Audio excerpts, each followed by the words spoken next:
Hello, everybody. It is now time to discuss the NFL draft. Let's freaking go. And I took the liberty of finding the Saints' 5 best prospects that they could pick at number 8, and which one of them might be a little bit controversial depending on how the crowd reacts to it. So, want to know who it is and want to know who my top 5 picks are?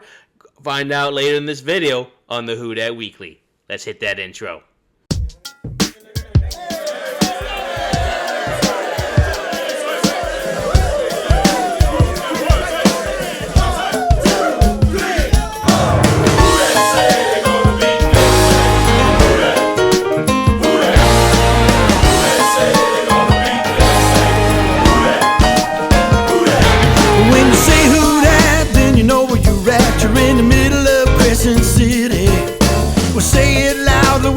Welcome to the Who Dat Weekly, the Dirt Dad's finest, Christian J. Spots. How's everybody doing today on this lovely, chilly day? At least depending on the video, it's a chilly day. I don't know how we're already below 40 degrees over here in Louisiana. I think it's been 80 plus the last 3 or 4 weeks.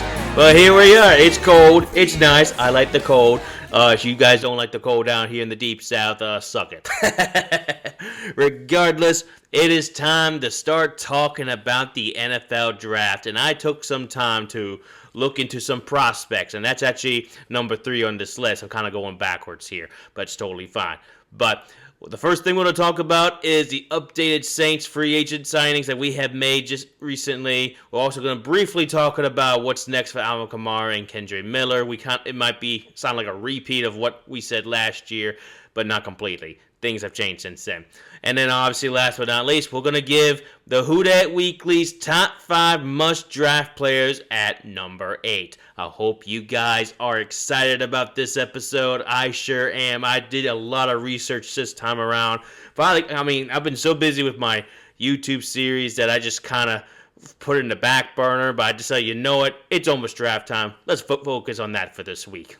Alright, so first things first, we're going to talk about the updated Saints free agent moves. So the Saints, in terms of players that we've lost most recently, and one of them actually slipped under my nose, is we lost Luke Fortner to those gosh dang kitty cats of Carolina. Man, I cannot believe we lost him. And he was a solid back. And the fact that we lost him to the Panthers, why couldn't we have brought him back? That's a player that I'm really surprised that we didn't bring back.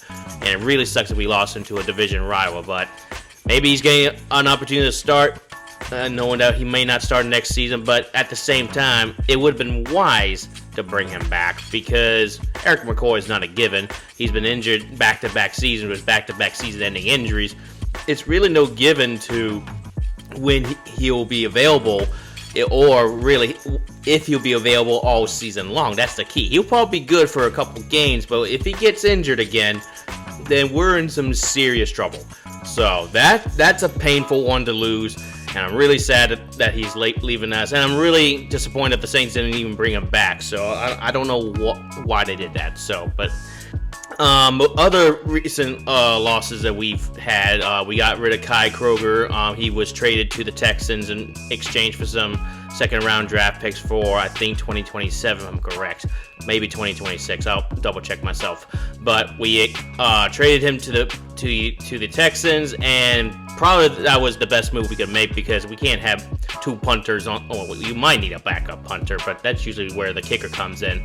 But in this case, we just signed Ryan Wright, we just signed Ryan Wright from the Minnesota Vikings, so there's no point of keeping Kai Kroger, who really didn't do anything for us.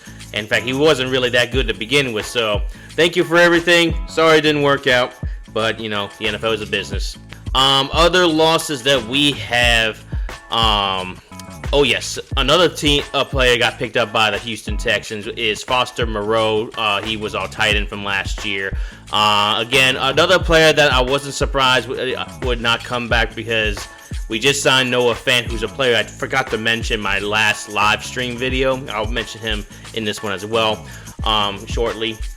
So the fact that we lost Foster Moreau, it just makes sense. So I'm sad it didn't work out as well because he was a really solid tight end when he was with the Raiders. But when he came to us, he just couldn't stay healthy, and he really just couldn't do much of anything when he was on the field. So it was like he was a good blocking tight end. So there was that pro thing about him. But as far as cons, he wasn't really open very well. He didn't get, he wasn't healthy enough.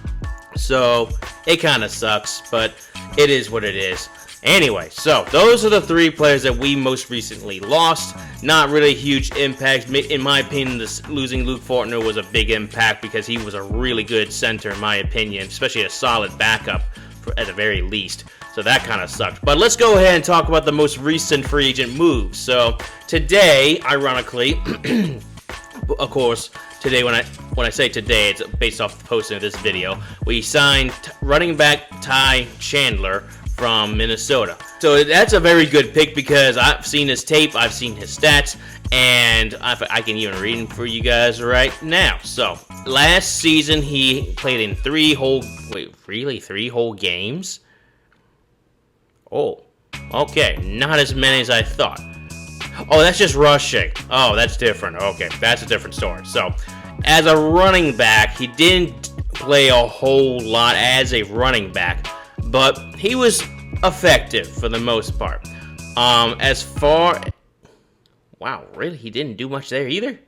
Regardless, yeah, so overall, his career with the Vikings has been pretty minimal at the most part. Like last season, he didn't do a whole lot, and honestly, his entire career with the Minnesota Vikings has been minimum at best. But he's been a very solid pickup for the Vikings because he was pretty solid as a punt returner, kickoff returner. He's got the speed, he's got the strength, and he at this point we brought him in because we're probably most likely going to get rid of some players that are currently on this roster for the Saints. So, but picking him up is actually a very solid pick. A lot of Viking fans, from I read on social media, whether it's Instagram, Facebook, etc., have all given him a lot of praise.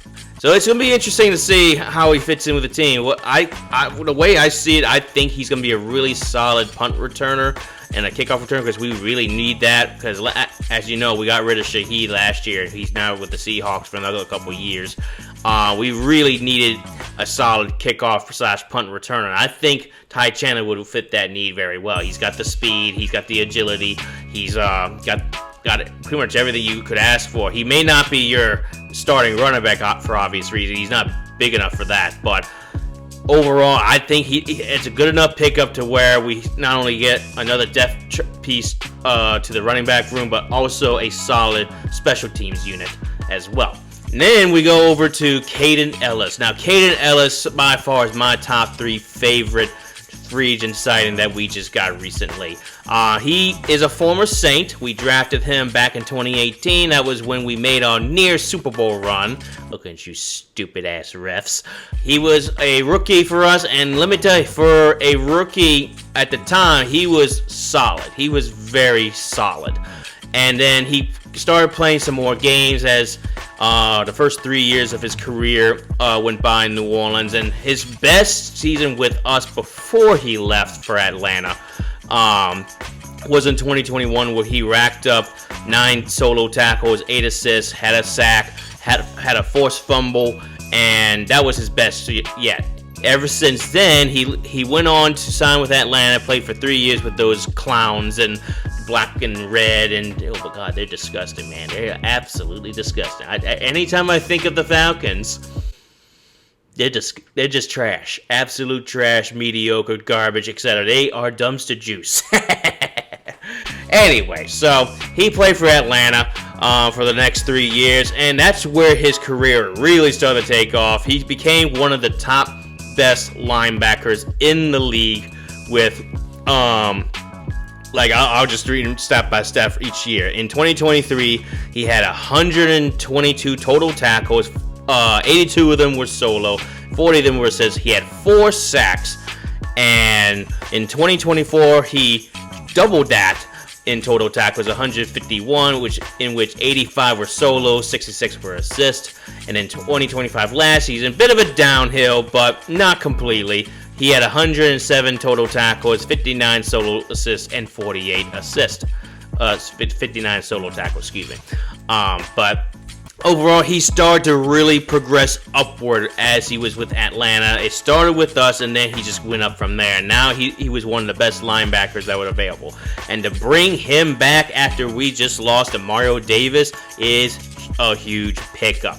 That's a definite need on this defense, especially since we lost a key piece to the defense from last season, because Demario Davis is irreplaceable. You ain't gonna find nobody that's gonna come to that close of a caliber, but Caden Ellis is the closest thing we can get to him, and we already know he's one hell of a linebacker. He's gonna be really good. In fact, he's very excited to come back and play for us again, so that's all we needed to hear, and we're just so glad he's back in black and gold. With that being said, let me go ahead and quickly cover Noah Fant, who I forgot to mention in my previous video. I know this is all old news at this point, but Noah Fant is a great signing and a great pickup. He's going to be a great backup to Juwan Johnson, who I assume will still have the starting role, but he's also going to be another weapon for Tyler Shough to be used, because in this offense that we're running, the tight ends is like one of his favorite targets at this point. So to have Noah Fant out there, who last season played for the Bengals, and he's had a pretty solid career. Noah Fant played, he was drafted by the Broncos back in 2019. He played 3 years for them, and he's been pretty average in terms of targets, receptions, yards, touchdowns, etc. So now he did have a slight downhill in the last 2 years, with which that being the Seahawks and the Bengals. Bengals most recently last year, but still he was one of the more sought after tight ends in the league. So to get him, which I think is an absolute steal for the Saints, is a huge must, because as you know, we need weapons and we need as many as we can get. Now, I'm sure they'll address the weapons in this coming draft, which we'll cover up in just a moment, but at the same time, it's good to have more weapons for Tyler Shough to throw to, and on top of it, he's a really solid run blocker as well. That's another thing I really like. He's a good run blocker, and he's a good pass catcher. So, really like that. Absolutely love it. I think that's enough about Noah Fant. All right, so let's talk about the next thing. What's going to happen with Alvin Kamara and Kendre Miller? This is where things get interesting, because as I mentioned a moment ago, we just signed Ty Chandler. Now, he's probably not going to be an immediate running back 2 by any means necessary. I think that's going to go to Devin Neal, or it's going to become competition for Devin Neal, which I think is the most likely part. But the question is surrounding Saints fans and the Who Dat Nation fan base is what's going to happen with Alvin Kamara. And I threw in Kendre Miller because this affects him too, because as we all know, Kendre Miller, he started for a couple games. Well, he didn't start, but he was playing in a couple games, and then he got another season-ending injury. And I think that's just like the last straw for him, I think, personally. So for Kendre Miller, having Ty Chandler now come in and possibly take your spot, and it's a good chance he will take your spot, you're probably seeing yourself out the door already. You might as well go ahead and pack your things and call it, maybe find a new team, or maybe even play for the UFL for all I know. So, as for Alvin Kamara, this is the hot topic around at the moment. How does this affect Alvin Kamara, knowing that we have done a lot of running back free agent signings most recently? We've got Travis Etienne. That's how he pronounces his name. And I should know. I'm a Louisiana local boy. I should always know about that sort of stuff. But Travis Etienne is now on the Saints. We got Ty Chandler. We got Devin Neal from last season, who I expect should get the running back 2 role. I would imagine he would. I cannot imagine he would not. But that's where they bring Ty Chandler in to probably compete for that spot. But what does this mean for Alvin Kamara? Here's my immediate thoughts. I think Alvin Kamara will still be here for one more season. It's a gut feeling. Now, everyone's thinking, oh, that's it. Alvin Kamara's gone. See ya. Might as well go ahead and retire. He may still do that for all I know. He may still do that. But at the same time, we've heard nothing from his side of things. Now, it's not unnatural for him to not say anything. He's a pretty antisocial kind of guy. Well, not super antisocial. What I mean is he's kind of like me with the introvert side of things. So he's going to be kind of quiet. And he's not the most vocal guy on social media. So we really don't know what exactly he's thinking about. So at the moment, I really do see him coming back for another year because, I mean, he said he wants to finish his career in New Orleans. If they even try and trade him, trading is not an option. Otherwise, he's going to straight up retire, which I totally get. The other problem is that he hasn't been the healthiest in a long time. It's been 4 years, I think, that he has had a series of injuries that have limited him from being on the field more consistently. Last season, he got hurt halfway through the season. We didn't even see him ever again. So it just makes me wonder if he's really contemplating retirement or contemplating coming back for another year. I think he's coming back for another year. I just feel hopeful that he will. Now, how much of an impact would he be if he did come back? Well, having that veteran leadership is a big plus. So, and he can guide H.N., he got Devin Neal, and make them be the next stars on the team, possibly. We don't know for certain. But at the same time, how much of an impact on offense will he be? He's not the most impactful guy anymore, sadly. I hate to say that about my boy Alvin Kamara because I got two different types of jerseys from him, but he's not his speed is not there anymore. His strength isn't there anymore. He's getting old. So, is it worth bringing him back for another year? That's the $1 million question we don't know. But I personally think that he's coming back. I have good faith that he will. If he doesn't, that's going to be sad. But at the same time, it's not going to be the end of the world for me because at least we know we have a stable running back room with Travis Etienne, Devin Neal, Ty Chandler, and whoever else we might get, possibly in the draft or maybe later this offseason. You never know. But at the same time, I know we're going to be in good hands because of that fact alone. So we'll see what happens in the coming weeks, months, etc., and we'll go from there. So, as for Kendre Miller, I think I was pretty brief with him. I think his time here is done because getting Ty Chandler likely going to take his spot away, depending on the battle between him and Devin Neal. But his time in New Orleans is probably finished because having year after year after year where you're constantly injured, we just can't go on any further. We really just can't go on any further. So, with that being said, I think it's just time for us to just go ahead and move on from him.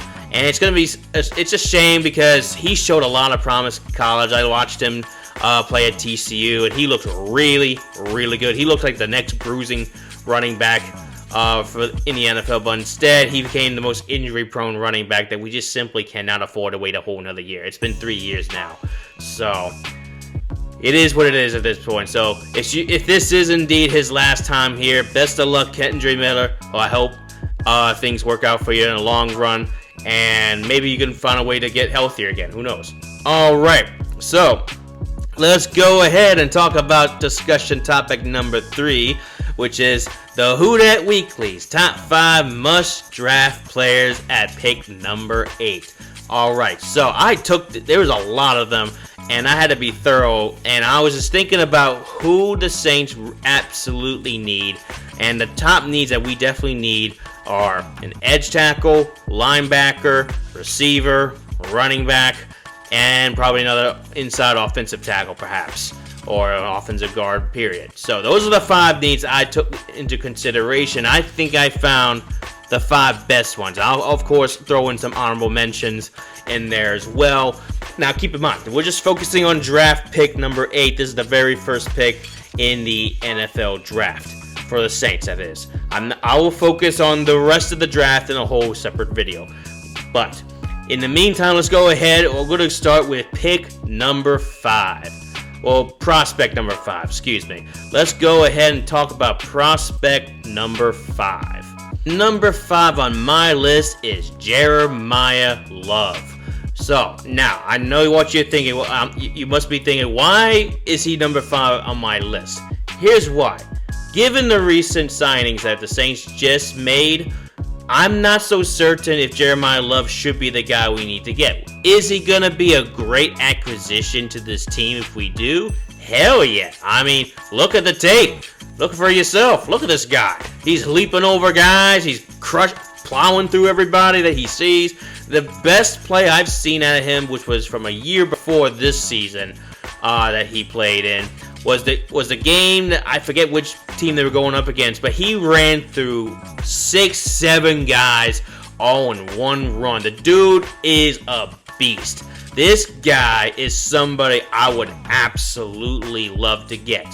However, he's only number 5 in my list because given the situation with the New Orleans Saints running back room. We just got Travis Etienne, we got Ty Chandler, Devin Neal's on the roster, Alvin Kamara at the moment is still on the roster. So is it an absolute need? Do we need to get this guy? Probably not, but I would not say no to him. And his stats really do speak for himself. He had 433 carries, 2,833 yards, and had an average of 6.7 yards per carry, 36 rushing touchdowns. You just wonder why this guy is up there as the best college running back available in this draft. For obvious reason. This dude is a beast. He's gonna earn it. He's gonna make you miss. He's gonna plow right through you. You're talking like the best kind of NFL running back you can think of. Unfortunately, I don't see us getting him at pick number 8 anymore given the circumstances. Which leads me to my 4th option, and this is where I kind of shift gears. My 4th option would be Sonny Styles. Alright, Sonny Styles from Ohio State. He played all 3 or 4 years. I forget how long he's played for Ohio State. And this guy, holy mackerel, this man is all over the field. He is touted to be one of the best defensive players in college football, and for obvious good reason. It's just hits like that. The man is all over the place. The man will track you down, and he reads the ball so effectively. He finds any kind of gap, and he takes it, and he's either going to make you lose yards, or he's gonna sack you for a loss, or even force a fumble, or things like that. He'll intercept the ball. This guy is a beast, and I absolutely would love this pick at number 8. Now, should we get him at number 8? That is $1 million question. A lot of y'all might say absolutely yes, we need a linebacker, and I totally agree. But I think we have higher needs at pick number 8 than a linebacker at the moment, because as I just mentioned, we just got Caden Ellis, who could be a great replacement for Demario Davis. Now he would be a great replacement as well, but we also got Danny Stutsman from last season, who we saw a lot of potential to be the next best linebacker for the New Orleans Saints defense. So adding him to the picture would also be a great thing as well. But I feel like the Saints aren't going to prioritize that just yet. I feel like they're going to prioritize something else that I think could actually be useful. And I'm about to touch up on that in just a second.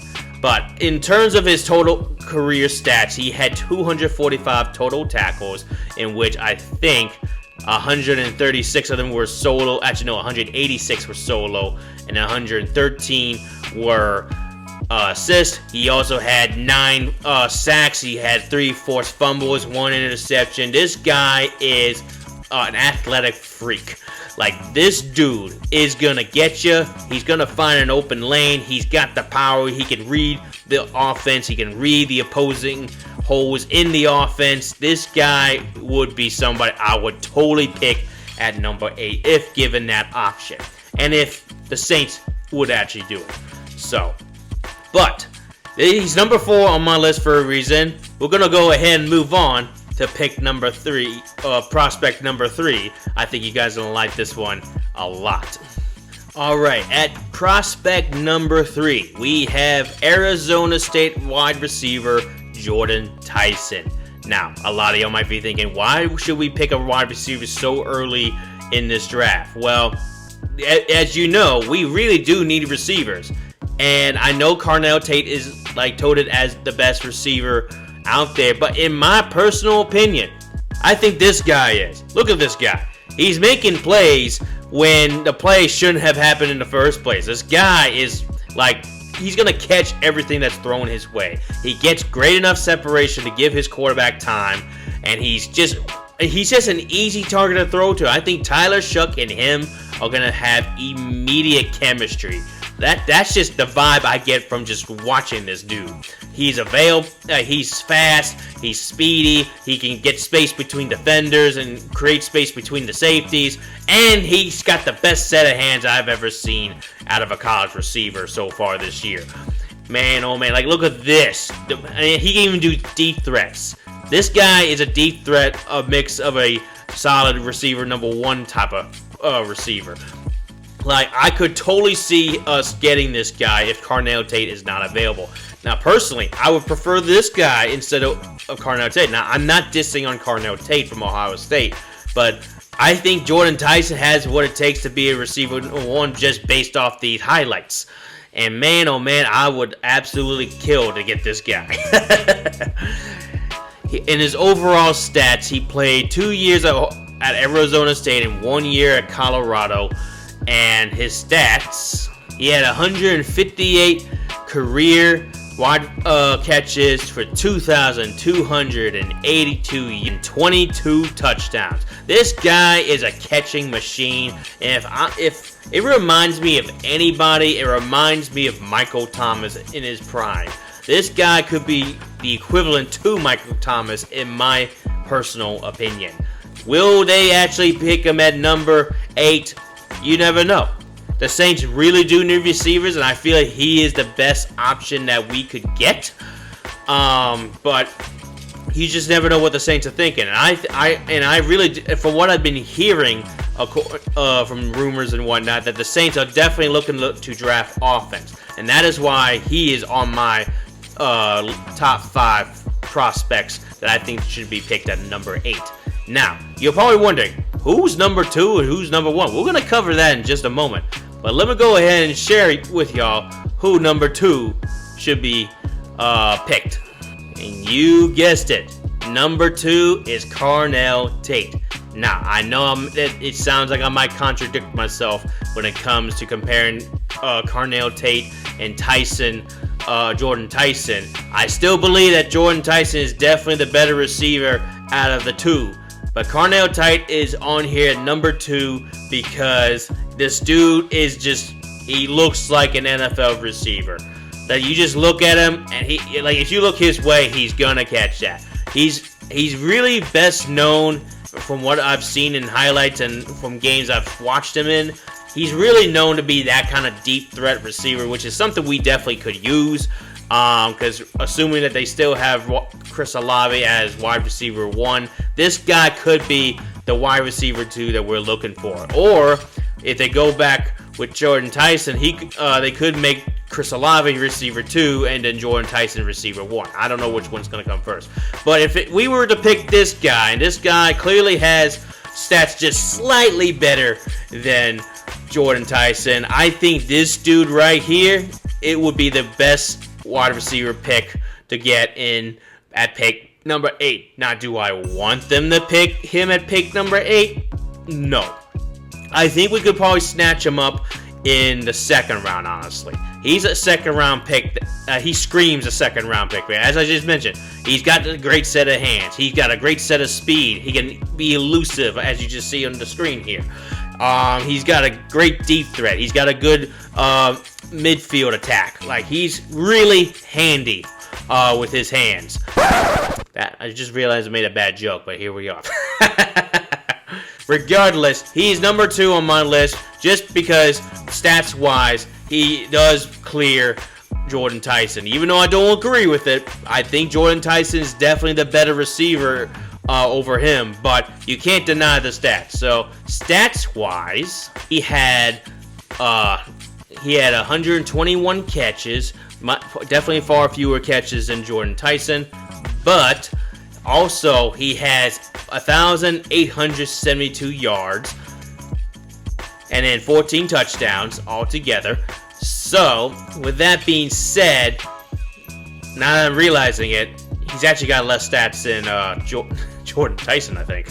Okay, you know what? After double checking the stats for you guys, Carnell Tate definitely has less stats than Jordan Tyson, which kind of backs up my original theory that Jordan Tyson is definitely the best receiver available in this draft. If there's somebody who I would pick at number 8, is definitely Jordan Tyson. Carnell Tate would be my second choice. So we're going to flip that around in this video. I do apologize for the confusion and the mix-up and whatnot, or the flip-flopping and all that. But it would be Carnell Tate at number 3, and then Jordan Tyson at number 2. My apologies about that. So regardless, Carnell Tate would be a great pick at number 8, but I think he's better off at a second round or third round pick. Maybe more second round than third round. But he's definitely somebody I would definitely love to get. Now here is number 1 prospect in my list, and this might blow your mind. I think it will. My number 1 prospect is Ruben Bain Jr. from Miami. Now, this is, you're like, why, of all people, why him? He'd probably be a better pick at like a later round. Maybe. Just maybe. But this guy just caught my eye from day one. When he went up against my Ole Miss Rebels this past playoff season for 2025, the dude was a menace, as you see on the screen. Look at this guy. He evades offensive tackles. He comes back and wraps up the guy who went past him just a minute ago. The dude is a wrecking ball. Like, look at this next play right here. Here he comes. He gets underneath, gets the sack. Holy smokes, this guy is a beast. Like this, the more tape that I watched, the more I was convinced that this guy should be a number 8 pick for the New Orleans Saints. He's got the speed. He's got the arm length. He can beat you at any way possible. Look at this. Like, he just beat that running back who tried to shift him. He was not fooled. This guy is an absolute wrecking ball. This guy is a stone wall that you do not want to test. He will get you. He will put you in the ground. Holy smokes. This guy has me sold at number 1. He may not have you guys sold at number 1, and that's totally fine. Agree to disagree. But this guy, give him to me at pick number 8. In his total career stats, he had 67 solo tackles, 44 assists, 20 and a half sacks. This guy is an absolute body slammer. Let's put it just like that right there. This guy is he's gonna mess up your day. He's gonna make sure you're never gonna score on him. He's gonna make sure you never run on him. He's a run stuffing kind of guy, and that's something the Saints defense desperately need at the D line. And we definitely need a new edge tackle, given that maybe Cam Jordan may or may not be with us next season. But he is somebody I would totally pick up at pick number 8. And I think this is a logical one too, because this guy, as you just saw, he blocks field goals. He's got that arm length. He took out 2 different guys. He took a lineman and a running back on the same play at one point during this season. This guy is just going to ruin your offensive game plan, and that is something this Saints defense would absolutely need. And that is why he is numbered 1 on my prospects for pick number 8. What do you think about these prospects? Do you have thoughts? Do you have concerns? Who do you want to pick at number 8? Comment below, and we'll go from there. Anyway, thank you all for tuning into this video. What do you guys think about these top 5 prospects, including honorable mentions? What do you think what's going to happen with Alvin Kamara? What's going to think is happening with Hunter Miller? What do you think of free agency signing so far this season? Comment below. Don't forget to like and subscribe, and I will talk to you guys later. Who dat?